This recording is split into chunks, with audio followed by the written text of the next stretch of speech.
Hello everyone, welcome to my channel. आज हम इस वीडियो में एल्डिहाइड्स का नोमेनक्लेचर डिटेल में डिस्कस करेंगे। एल्डिहाइड्स का common naming system and IUPAC naming system में नामकरण किस प्रकार किया जाता है, एग्जांपल के साथ डिटेल में बेसिक कॉन्सेप्ट समझेंगे। एंड इस टॉपिक का प्रॉपर हैंड रिटन नोट्स आपको प्रोवाइड करूंगा, जिसको आप डायरेक्टली अपने थ्योरी एग्जाम्स में लिख सकते हैं। डेफिनेटली आपके एग्जाम प्रिपरेशन के लिए ये वीडियो बहुत हेल्पफुल होगा। सो स्टार्ट करते हैं एल्डिहाइड्स के बेसिक कॉन्सेप्ट से। कुछ बेसिक कॉन्सेप्ट हम रिकॉल कर लेते हैं। तो aldehyde are so named because they are weirdly obtained by dehydrogenation of alcohol dehydrogenated. The CHO group is called formyl group। ठीक है, तो यहाँ पे बेसिक कॉन्सेप्ट में हमको क्या समझना है कि एल्डिहाइड क्या होते हैं। तो एल्डिहाइड बेसिकली वे कार्बोनिल कंपाउंड होते हैं जिसमें CHO ग्रुप जो फॉर्माइल ग्रुप होता है वो प्रेजेंट होता है।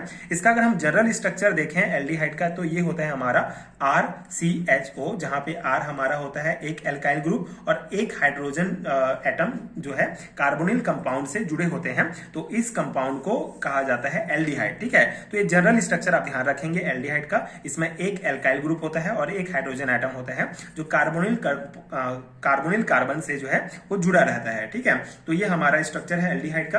अब ये जो एल्डिहाइड होता है बेसिकली ये एल्कोहल के डिहाइड्रोजिनेशन से प्राप्त होता है। अब ये एल्कोहल का डिहाइड्रोजिनेशन क्या होता है, इस कॉन्सेप्ट को हमको डिटेल में समझना है। ठीक है, तो एल्डिहाइड का बेसिक पॉइंट आप क्या ध्यान रखेंगे कि एल्डिहाइड वे कार्बोनिल कंपाउंड जिसमें CHO group formyl group present होता है और ये एल्कोहल के डिहाइड्रोजिनेशन से प्राप्त होता है। अब ये एल्कोहल का डिहाइड्रोजिनेशन मतलब क्या है कि जब एल्कोहल मॉलिक्यूल से H2 बाहर निकलता है। ठीक है, जब एल्कोहल मॉलिक्यूल से H2 बाहर निकलता है तो उस प्रोसेस को डिहाइड्रोजिनेशन प्रोसेस कहा जाता है। जैसे ये हमारा जो है प्राइमरी एल्कोहल है H। ठीक है, तो ये प्राइमरी अल्कोहल है। तो प्राइमरी अल्कोहल को जब हम कॉपर के प्रेजेंस में रिएक्ट कराते हैं तो हमको एल्डिहाइड प्राप्त होता है। ठीक है, RC++O और ये H। ठीक है, तो ये एल्डिहाइड हमको प्राप्त हुआ जब हम ये प्राइमरी अल्कोहल का डिहाइड्रोजिनेशन करेंगे। डिहाइड्रोजिनेशन मतलब कि यहाँ पे ये H और ये H जो है H2 के रूप में हमारा बाहर निकल जाएगा और ये हमारा जो कंपाउंड बचेगा ये हमारा होता है एल्डिहाइड। ठीक है, तो इस प्रकार से यहाँ पे H2 बाहर निकला प्राइमरी अल्कोहल से और हमको एल्डिहाइड प्राप्त हुआ। तो इस पूरे प्रोसेस को अल्कोहल का डिहाइड्रोजिनेशन कहा जाता है एंड एल्डिहाइड हमको अल्कोहल के डिहाइड्रोजिनेशन से प्राप्त होता है। ठीक है, तो इसी बेसिक पॉइंट को इस यहाँ पे इंक्लूड किया गया है। तो एल्डिहाइड नामकरण क्यों किया जाता है, क्योंकि एल्डिहाइड अल्कोहल के डिहाइड्रोजिनेशन से प्राप्त होता है, तो इसी से इसका नाम एल्डिहाइड पड़ा। ठीक है, अब यहाँ पे हमको नोमेनक्लेचर मेनली पढ़ना है। आई होप कि बेसिक आपको समझ में आ गया होगा। तो कॉमन नेमिंग सिस्टम पहले हम पढ़ेंगे। तो common names are taken from corresponding carboxylic acid in which suffix ic acid is replace by aldehyde. ठीक है, तो कॉमन नेमिंग सिस्टम बहुत सिंपल है, बस आपको एक सफिक्स याद रखना है आईसी एसिड। ये जो आईसी एसिड हमारा सफिक्स है इसको रिप्लेस किया जाता है एल्डिहाइड से। ठीक है, इसके जगह एल्डिहाइड जोड़ दिया जाता है। तो common name corresponding carboxylic acid से लिया जाता है। ठीक है, जो कोरिस्पॉन्डिंग कार्बोक्सिलिक एसिड होता है उसी से कॉमन नेमिंग सिस्टम बनता है हमारा। तो यहाँ पे कॉन्सेप्ट क्या है, ध्यान से देखिएगा।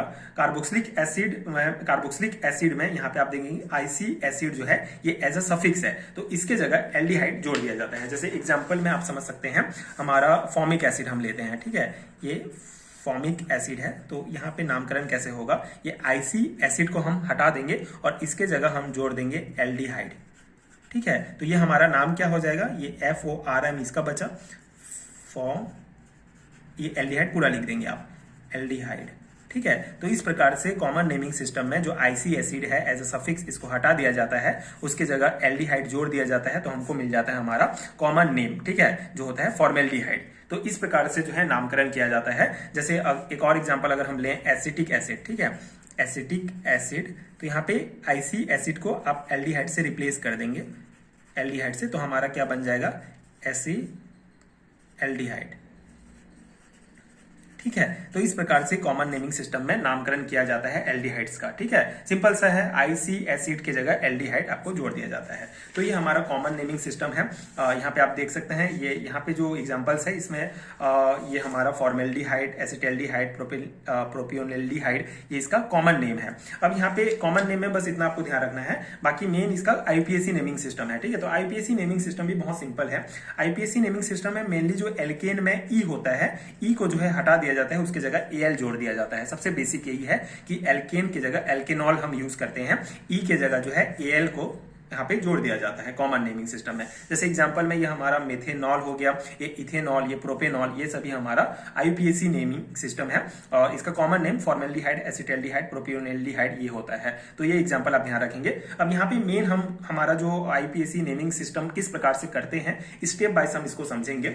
तो सबसे पहले एक इंपॉर्टेंट पॉइंट्स आप यहाँ पे ध्यान रखेंगे कि the positions of substituents are indicated by alpha beta gamma etcetera in common system and various in IUPAC system it is indicated by numerous 1 2 3। ठीक है, अब यहाँ पे देखिए जो कार्बन आइटम होता है उसको कॉमन नेमिंग सिस्टम में हम अल्फा बीटा गामा से डिनोट करते हैं एंड जो IUPAC सिस्टम होता है उसमें कार्बन को हम 1 2 3 से 1 2 3 4 इस प्रकार से रिप्रेजेंट करते हैं। जैसे इस एग्जाम्पल से हम इस कॉन्सेप्ट को डिटेल में समझेंगे।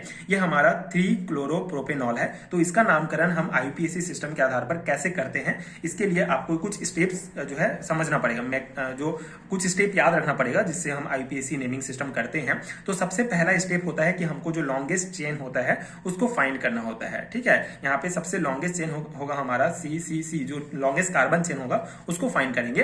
एंड सबसे इंपॉर्टेंट पॉइंट ये ध्यान रखना है कि जो CHO वाला होगा, CHO ग्रुप वाला जो कार्बन होगा वो हमेशा 1 नंबर उसको दिया जाता है। ठीक है, ये CHO ग्रुप वाला कार्बन है तो यहां से हम स्टार्ट करेंगे अपना नंबरिंग करना। तो इसको नंबर 1 दिया जाएगा, तो उसके बाद ये हमारा ये वाला कार्बन नंबर 2, ये वाला नंबर 3 हो जाएगा। ठीक है, तो यहाँ पे जो है हम IUPAC सिस्टम में 1 2 3 से डिनोट करते हैं एंड अल्फा बीटा जो है हम कॉमन नेमिंग सिस्टम में करते हैं। ठीक है, तो इतना आपको समझ में आ गया कि सबसे पहले लॉन्गेस्ट चेन वाला कार्बन हमको ढूंढना है, उसके बाद नंबरिंग स्टार्ट करना है CHO वाले कार्बन से। CHO ग्रुप वाला कार्बन हमेशा नंबर 1 में होगा। ठीक है, अब यहाँ पे हमको ये देखना है कि कौन सा, थर्ड पॉइंट में ये देखना है कि कौन सा सब्स्टिट्यूट लगा हुआ है। जैसे Cl, Br, CH3 ये सभी क्या होंगे, सब्स्टिट्यूट होंगे। जैसे इसमें अगर हम देखें तो यहाँ पे हमारा Cl सब्स्टिट्यूट लगा हुआ है। ठीक है, अब इसको नेम कैसे लिखना है, चौथा नंबर में अब हमको ये पता चल गया, लॉन्गेस्ट हमने कार्बन चेन देख लिया, उसका नंबरिंग कर लिया हमने, कौन सा सब्स्टिट्यूट है ये पता कर लिया। अब इसका नेम देना है। तो सबसे पहले हमको पोजीशन लिखना होता है।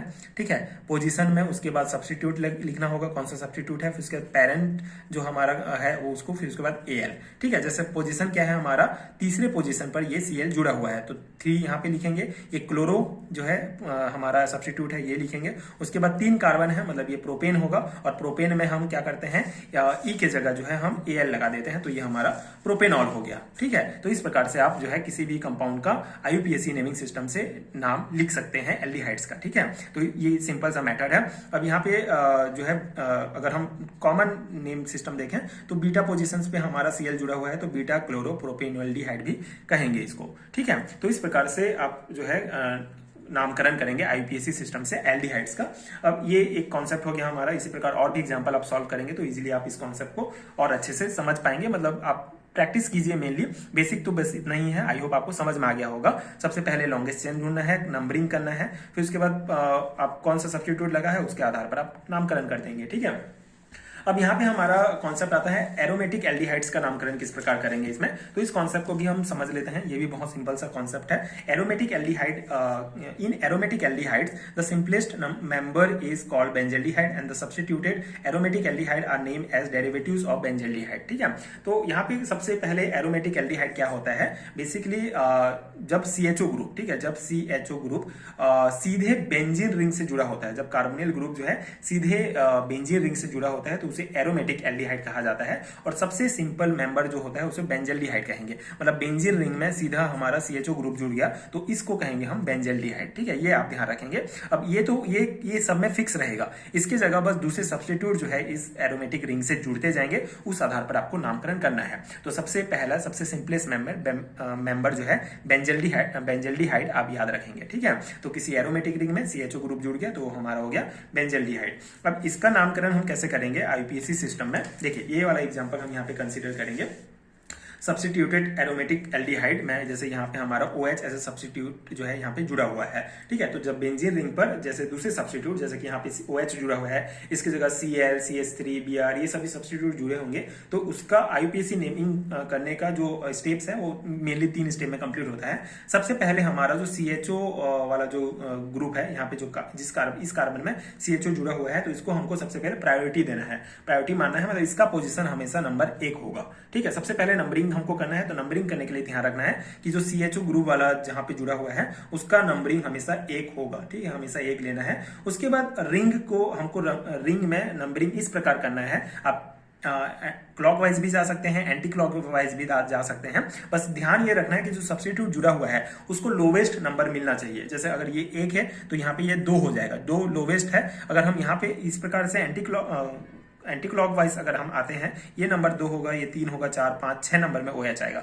जो हाईएस्ट नंबर हो जाएगा। लेकिन आपको ध्यान रखना है कि जो सब्स्टिट्यूट है उसका लोवेस्ट नंबर आना चाहिए, तो उसके हिसाब से हम इधर से क्लॉकवाइज यहाँ पे जाएंगे तो इसका नंबर 2 मिलेगा। ठीक है, अब ये 2 नंबर पर क्या सेकंड पोजीशन पर हमारा क्या जुड़ा हुआ है, OH। तो अब इसका नामकरण कैसे करेंगे, सब्स्टिट्यूट का पोजीशन, कौन सा पोजीशन है, 2 पोजीशन है, कौन सा सब्स्टिट्यूट है, हाइड्रोक्सी सब्स्टिट्यूट है, और उसके बाद दूसरे पोजीशन पर हाइड्रोक्सी सब्स्टिट्यूट है। बाकी ये जो सेम है इस बेंजीन पर CHO ग्रुप है, मतलब बेंजल्डिहाइड। तो बेंजल्डिहाइड आपका एज अ डेरिवेटिव आपका नाम होगा, मतलब जो सब्स्टिट्यूट बस आपको पहचानना है, कौन सा पोजीशन है वो पहचानना है, बाकी बेंजल्डिहाइड सब में सेम रहेगा। ठीक है, आई होप आपको समझ में आ गया होगा। ठीक है, उसके बाद यहाँ पे ये कौन से पोजीशन है उस आधार पर भी नामकरण आप कर सकते हैं। जैसे मेटा पोजीशन पर OH है तो मेटा हाइड्रोक्सी बेंजल्डिहाइड भी इसका नामकरण होगा। ठीक है, तो इस प्रकार से एल्डिहाइड्स का हम जो है IUPAC नेमिंग सिस्टम करते हैं, एंड कॉमन नेमिंग सिस्टम इस प्रकार से होता है। सिंपल सा है, आपको जो है 1-2 बार आप प्रैक्टिस करेंगे कुछ एग्जाम्पल्स लेके, तो आपको जो है इसको इजीली कवर कर लेंगे ये। ठीक है, बहुत ज्यादा कठिन नहीं है, बस कुछ बेसिक रूल्स आप ध्यान रखेंगे, उसके बाद इसका नामकरण आप कर सकते हैं।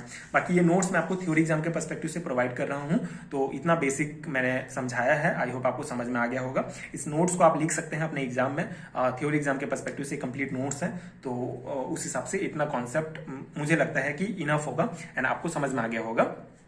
एंड अगर मैं हैरिटा नोट्स की बात करूं, PDF नोट्स की बात करूं, तो अगर आपको पेड हैरिटा नोट चाहिए एल्डिहाइड एंड कीटोन चैप्टर का, या फिर अगर मैं स्पेसिफिक सिलेबस की बात करूं तो ये BSc 4th सेमेस्टर में आपको ये टॉपिक देखने को मिलेगा।